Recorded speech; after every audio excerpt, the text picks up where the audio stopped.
Valdrin Saiti i ashpër me Labinotin. Nuk ka njeri që ndan një çift po pati dashuri. Në shtëpinë e Big Brother Kosova, debatet po bëhen gjithnjë e më të drejtpërdrejta dhe pa filtra.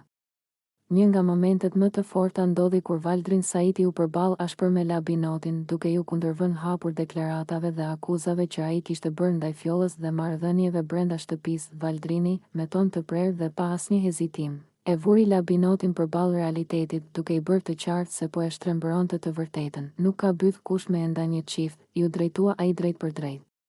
Siç ke thënë ti te Fjolla. Ai vazhdoi edhe më qartë, duke theksuar se përgjegjësia për një lidhje nuk mund t'i hidhet një personi të tretë. Nëse nuk ka dashuri, ata ndahen vetë. Jo se i ka ndarë Fjolla. Fjalët e Valdrinit ranë rënd në ambientin e shtëpisë. Banorët e tjerë mbetën duke dëgjuar në heshtje, ndërsa tensioni u ndje menjëherë. Ishte një ndërhyrje e fortë që nuk kishte për qëllim të krijonte dramë, por të vendoste një kufi të qartë mes realitetit dhe akuzave të padrejta.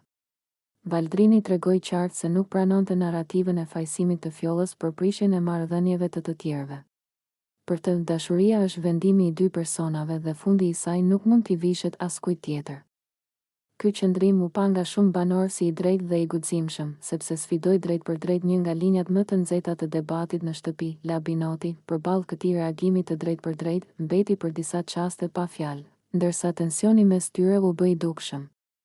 Ishte e qartë se kjo përplasje nuk ishte thjesht personale, por lidhej me mënyrën se si perceptohen marrëdhëniet, fajsimet dhe përgjegjësitë brenda lojës. Publiku e pa këtë moment si një nga më të sinqertët dhe më realistët e ditëve të fundit në Big Brother Kosova. Shumë e vlerësuan Valdrinin për qëndrimin e tij të prerë dhe për faktin që tha me zë të lartë atë që shumë e mendonin: një lidhje nuk prishet nga një person i të